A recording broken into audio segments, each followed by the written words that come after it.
You should have shut your mouth. And if she... Is that she thinks it's going to be great. You can be really nasty. William got it in writing today. Not a leak. Not a briefing. Not a friend of a friend telling a newspaper what the Prince of Wales supposedly thinks. A promise from the King at Balmoral that Harry and Meghan Markle do not come back as working royals. Meghan Markle out of the UK. Balmoral in August is supposed to be the holiday, the stocking, the picnics. The whole family under one roof for the only fortnight of the year nobody is on duty. Today it turned into something else entirely. And the thing being decided inside that house was not whether Harry and Meghan Markle are welcome in Britain. It was which rooms they are allowed into. Hold on to that. The rooms. We are coming back to it. Today, at the so-called Sussex Summit in Balmoral, Prince William has secured a promise from King Charles that Prince Harry and Meghan Markle will not officially return as working royals. Because that is what this entire story is. Two people who have spent 5 years asking for a room in somebody else's house, and a list of people on 2 continents who have now said no.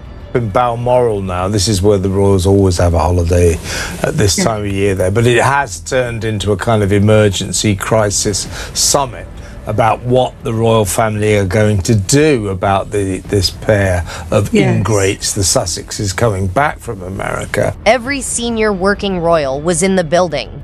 Not a summit anybody scheduled. A holiday that became one. Think about what that actually means. Balmoral is the one place the Windsors go to stop being the Windsors. It is where the late Queen was happiest. It is where this family goes to be a family instead of an institution. And this year, the institution followed them up the drive.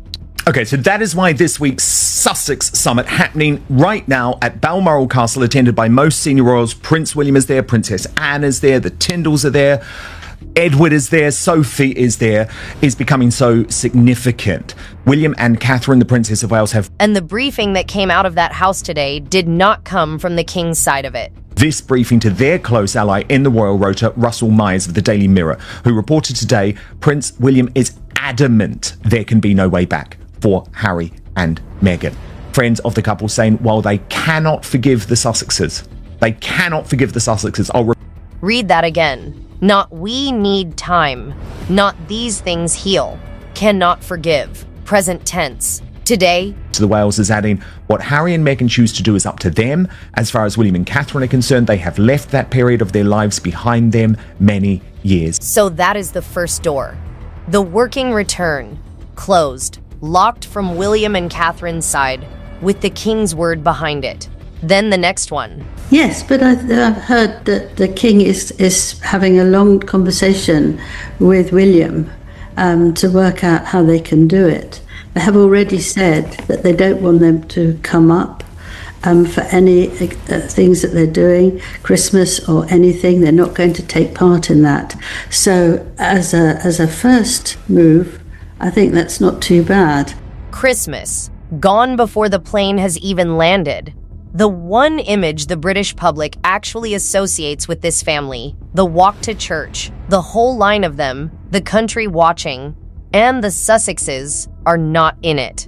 Third door. Mirror then confirming what I have long reported. William has not spoken in person to his brother since the late Queen Elizabeth II's funeral. That was in September 2022, and they have not been in contact either on the phone or via text. 2.5 years. Not a call. Not a text. 2 brothers, 1 country, 1 funeral between them, and nothing since. But here is the one that should stop you. Another royal source, referring to Catherine's cancer battle, said during that time of considerable uncertainty for the family, while there were some mutterings that Harry was prepared to... Catherine had cancer. Harry, we are told, was prepared to come back and help. And the family looked at that offer, weighed it, and decided it was not worth having. Sit with that. Not we said no because of the timing. Not it was too raw. No one deemed his assistance worthwhile.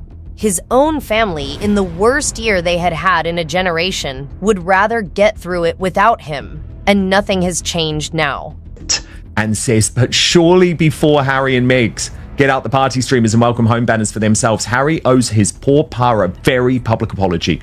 Not a phone call, not a private word over tea at Highgrove. Public. Said where the country that mourned Elizabeth II can hear it.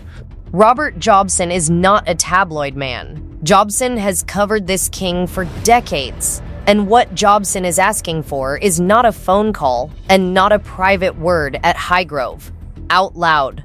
In public. Where the country can hear it. So that is the shape of the British side.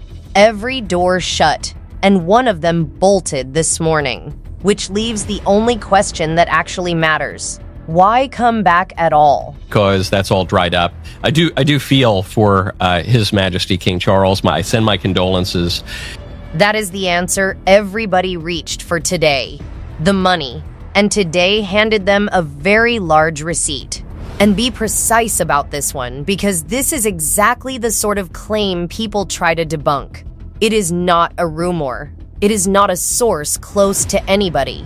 It is a judge in a courtroom this week. Knew they were going to have to pay a significant amount of costs. They wanted to pay £7.5 million this month. The judge said, no, for now, you pay £9.5 million. But, and this is the big but, your total bill is uncapped. £9.5 million now, this month, against a total bill with no ceiling on it whatsoever. Say it slower. There is no cap.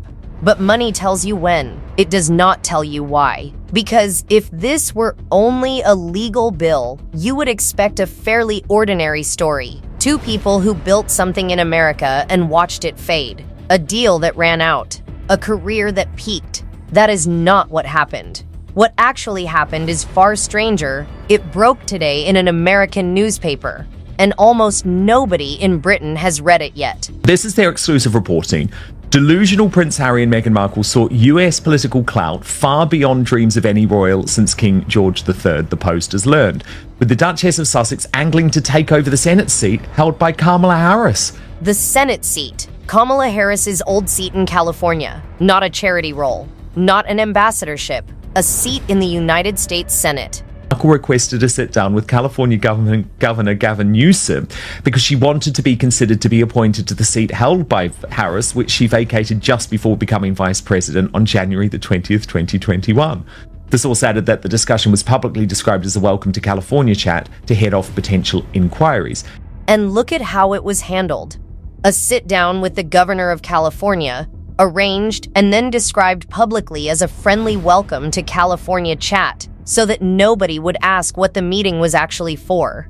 But that is not the part. This is the part. To late 2021, and both Harry and Meghan requested an Oval Office meeting with Joe Biden, as well as accommodation at nearby Blair House. That is a perk reserved for foreign leaders on state visits, multiple sources say. White House staff quickly rejected the idea, with one source noting the spectacle of Harry and Meghan sitting down with the leader of the free world would have caused a major diplomatic kerfuffle with number 10 Downing Street and the British royal family. They asked for Blair House. Blair House is not a hotel.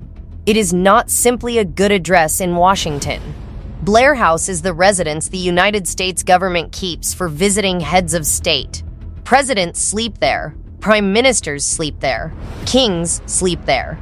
Harry and Meghan Markle asked for the Oval Office and a bed in it. Read that twice.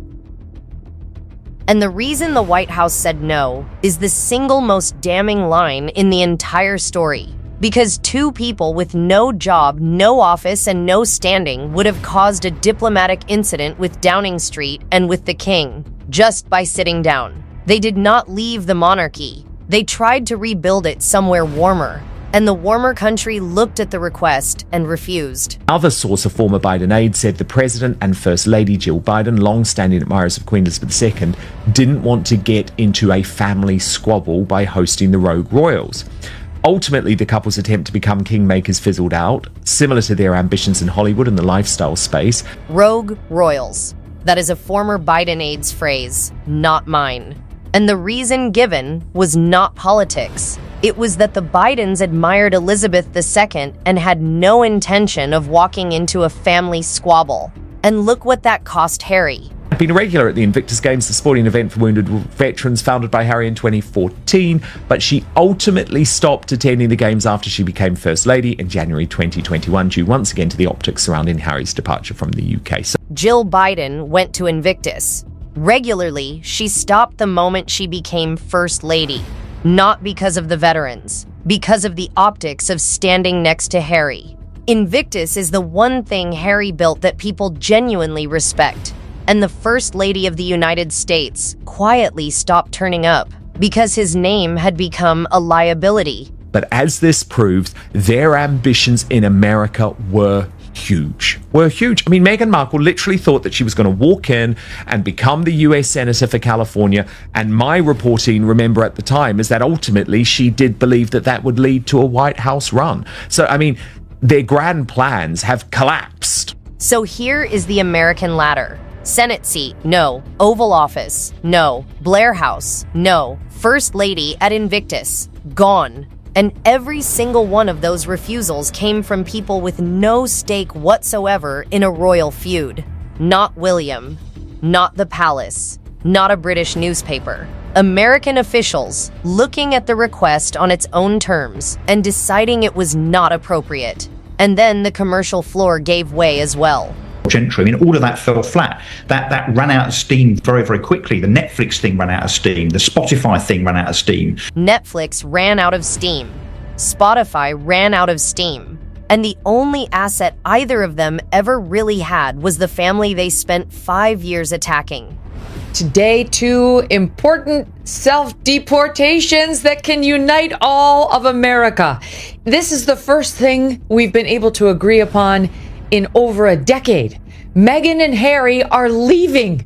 Praise Jesus. They're going.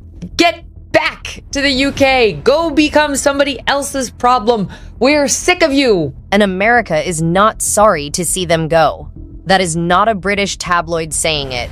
That is American television, on air, calling it the first thing the country has agreed on in a decade, which leaves one last American door. And that one is still open, for now. Harry has made the very surprising decision, given that he hates Britain and he thinks we're all racist and it's a dangerous place to bring his kids up. Maybe he's on the run from the US because perhaps, I'm speculating, maybe he is about to be caught out in terms of his visa application, and maybe ICE may well otherwise be knocking at his door and deporting him for real. That is speculation, and Russell Quirk flags it as speculation while he is saying it. What is not speculation is the paperwork underneath it. Freedom of information requests filed over Harry's visa, and a decision on disclosure expected around the middle of October. But notice the shape of it either way. The kindest reading of the American story is that they ran out of options. The harshest is that they ran. And the plane is pointed at Britain. So, how does Britain feel? YouGov poll sampling more than 5,000 people of varying ages today, finding that just 21% of the public believe Harry and Meghan should return to Britain. 33% said they should not. Those figures are only exacerbated when focus is put on the answers of those aged 65 or older, with just 20% of the belief that Harry and Meghan should relocate to the UK. 21%. 5,000 people asked. 1 in 5 wants them here. And it gets worse the older the person answering. But the people of this country really do not want this pair to be completely forgiven and all their sins forgotten. They don't want that. They haven't even apologised. They haven't even apologised. Exactly. They want William and Catherine in particular, but also Anne, also Edward, all of them to stay strong and say, no, you don't just waltz back into this family, and you certainly don't get £5 million worth of taxpayers' money to fund your security. No apology. That is the detail that keeps surfacing. 5 years of accusations, a book, a documentary, a Netflix series, and not one apology for a single word of it. And now the bill for the welcome lands on people who were never asked.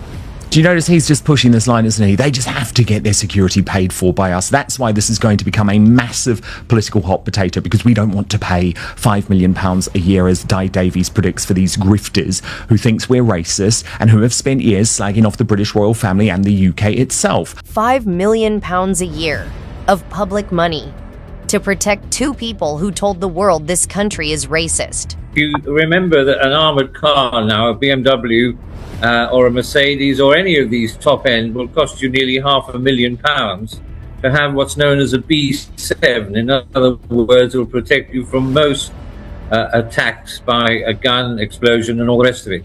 So presumably, as they're so paranoid about their safety, they will have to go and take the children to school in these armoured cars to and from. So that's $1 million before you've started.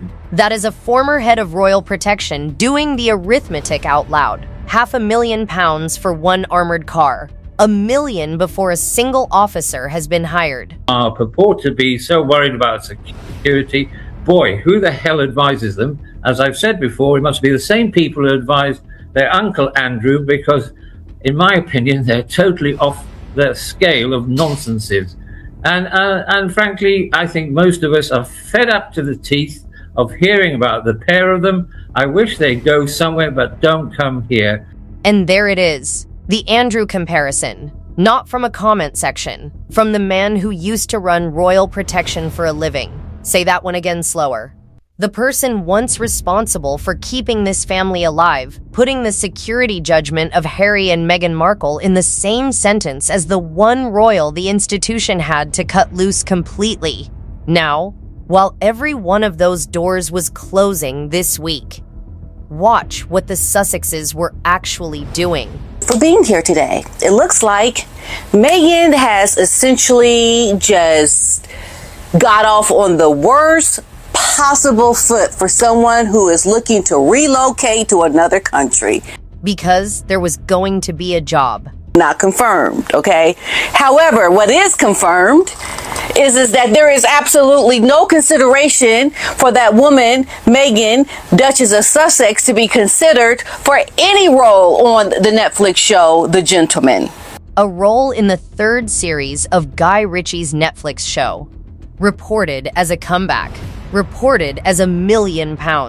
One that was going to give her £1 million. So she must have been delighted and think, oh, yes, I'll come, it's fine. But actually, he's run away because he thinks, obviously, she's speaking too much, she's talking too much.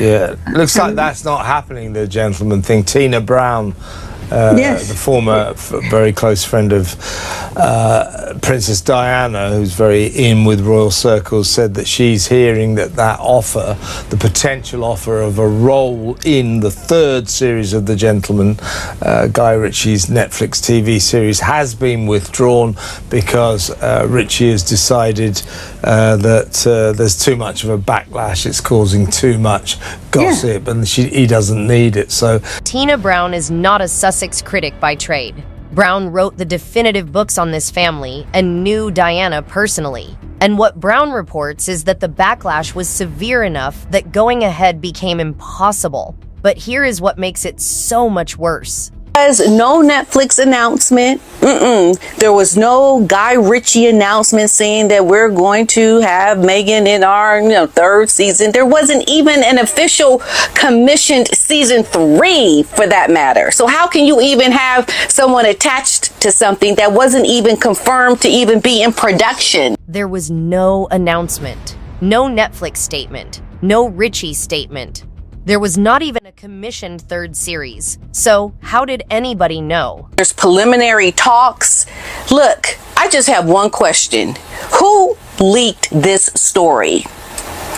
Who leaked it, y'all? Somebody put a job that did not formally exist into the newspapers. And the British public got a vote on Meghan Markle's career before a single contract existed anywhere. Just talking about yesterday, and it is absolutely unbelievable how the turnaround happened within less than 24 hours. It's bad. Let's get into this, y'all. Under 24 hours. That is how long the comeback lasted. One day, announced, dissected, rejected, and buried inside a single news cycle. That is not bad luck. That is a country answering a question it was never formally asked. And this is where the whole thing folds back on itself, because you cannot separate what happened to that job from what is happening at Balmoral. Same instinct, same wall. A game. But I was with Harry for 13 months, 15 months when I wrote his biography.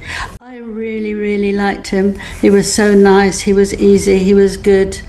And then Meghan came, and I was with him for a while about that, but he changed immediately. She had to win, she had to tell him what to do. 15 months.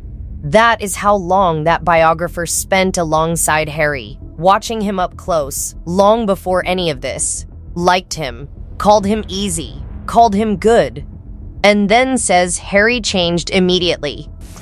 She's out to destroy. She does not like the royal family, and coming back, she will be reveling in the fact that their return is causing chaos for King Charles and his family. She wants to destroy the royal family. Yes. She's one of these people, there are not many of them, that actually can't bear losing. She has to win. She tried to win even to get in front of the line of the royal family when they were going out, when the Queen was there, and, it doesn't matter. Meghan's got to win. And that is opinion. But it is the opinion of somebody who was in the room. And it is the same verdict the entire British commentary class arrived at today. I disagree. I think, no offense, but I think Meghan Markle is incredibly dangerous. She tried to destroy our monarchy with lies about racism, and I don't want her back. So now he's coming back with a lot of power and determination, and will do it his way, and he's absolutely going to ruin it. So the fact that he's saying that he wants to see his father and how he cares for him, honestly, it's just a disgusting lie. Because that is the accusation, isn't it? Not that Harry is coming home. That Harry is telling the country he is coming home for his father, a man with cancer, while every other detail of the trip says something different. What he's done, there was one royal place he was going to stay, Harry, for a day, because he's then going off to look after a charity which is children who are not well, and he does something there. Now, the royal family, the royal place is a royal place, and that's an inn with the royal family. The other one with the children is not. So he's already proven that it's in and out. In and out. One royal venue for one day. Then straight off to something with nothing to do with the family at all. The badge without the job, which is precisely what the White House refused to allow, and precisely what William secured a promise against this morning. All I need to say is this looks bad for Meghan, and I can't imagine wanting to now go live in the United Kingdom, like be a real full, whole-grown person living in the United Kingdom, and people are just losing their minds because you got a role on a show that is shot in Great Britain. That tells you better think twice about going back to the UK. So let us go back to the rooms, because the rooms are the whole story, and the list is very short now. Not the Palace, not Windsor, not Highgrove, not Blair House, not the Oval Office, not the Walk at Sandringham, not the working family at all. I think that if they can't get a home, they can go and stay with Charles Spencer, Harry's uncle, and he can do that. But I think the whole thing is that the aura will be awful. That is where this ends. Not Buckingham Palace, not Windsor, not Highgrove. A spare room at the uncle's house floated as the practical solution because the family that owns the palaces has already said no. They asked the United States for the house it keeps for kings. They are coming home to ask an uncle for the box room. And the promise William secured today means the only door that ever really mattered, the one back into the working family, now has a lock on it, with his father's word holding it shut. If you want to see how William got to the point where he could make his own father agree to that, watch the video on your screen now. William's team, Highgrove, and the rejection that started all of this. Same story. 6 weeks earlier,